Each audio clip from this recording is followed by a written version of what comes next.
বর্তমানে বিশ্বের সবচেয়ে বয়স্ক কচ্ছপ জোনাথন, তার কথা অনেকে জানেন। এবার গিনেস বুক অফ ওয়ার্ল্ড রেকর্ডেও তার নাম উঠল। জোনাথন বিশ্বের প্রাচীনতম জীবন্ত ভূমি প্রাণী। 1832কে তার জন্মবর্ষ হিসেবে ধরা হয়। 1882 সালে সেশেলস থেকে সেন্ট হেলেনা দ্বীপে আনা হয় তাকে। তখন থেকেই এখানে আছে জোনাথন। বর্তমানে তার দৃষ্টিশক্তি চোখে ছানি পড়ার কারণে একেবারেই নেই, এমনকি ঘ্রাণ শক্তিও হারিয়েছেন জোনাথন। তবে তার ক্ষুধা এখনো প্রখর, স্বাভাবিক খাবারই খেতে পারে সে। তার কানের জোর এখনো অটুট, সামান্য আওয়াজেও তার মুখ নড়ে ওঠে এখনো।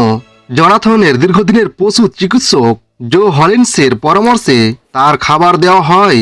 সপ্তাহে একদিন, সপ্তাহে একবার হাতে খাওয়ানো হচ্ছে ফল এবং শাকসবজি। এটি কেবল তার ক্যালোরির পরিপূরক নয়, বরং তার বিপাকের প্রয়োজনীয় সব ভিটামিন খনিজ সরবরাহ করে। অনেকেই মনে করেন জোনাথনের আসল বয়স নাকি 200 পেরিয়ে গিয়েছে।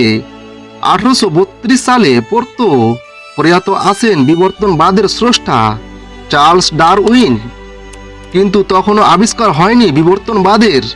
লন্ডনে কলেরার প্রাদুর্ভাবও সেই বছরেরই ঘটনা। একই বছর জন্ম জোনাথনেরও। তারপর দুটি বিশ্বযুদ্ধ, দুনিয়ার হাজার উঠাপড়া পেরিয়ে আজও সে গুটি গুটি পায়ে হেঁটে বেড়ান, ভূমিতলে চলাফেরা করছে। এমন প্রাণীর মধ্যে জোনাথনই সবচেয়ে বয়োজ্যেষ্ঠ। তার আগে 2021 সালে টুই মালিলা নামের এক কচ্ছপ 188 বছর বয়সে বিশ্ব রেকর্ড করেছিল। জোনাথনের বাসস্থান হয় হেলেনা দ্বীপের গভর্নর বাসভবনে। এই উপলক্ষে সেখানকার দরজা খুলে দেওয়া হয়েছে। মানুষ আসছেন চলমান ইতিহাসের গায়ে হাত বুলিয়ে ঘটনার সাক্ষী হতে। মনে করা হয় জোনাথনের জন্ম 1832 সালে। 1882 নাগাদ তাকে সিসিলিস থেকে আনা হয় সেন্ট হেলেনায়। তারপর থেকে গভর্নরের বাসভবনে তার ঠিকানা।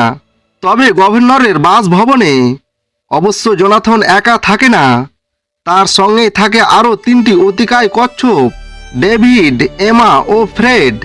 3 জনেরই বয়স নাকি 100 পেরিয়েছে।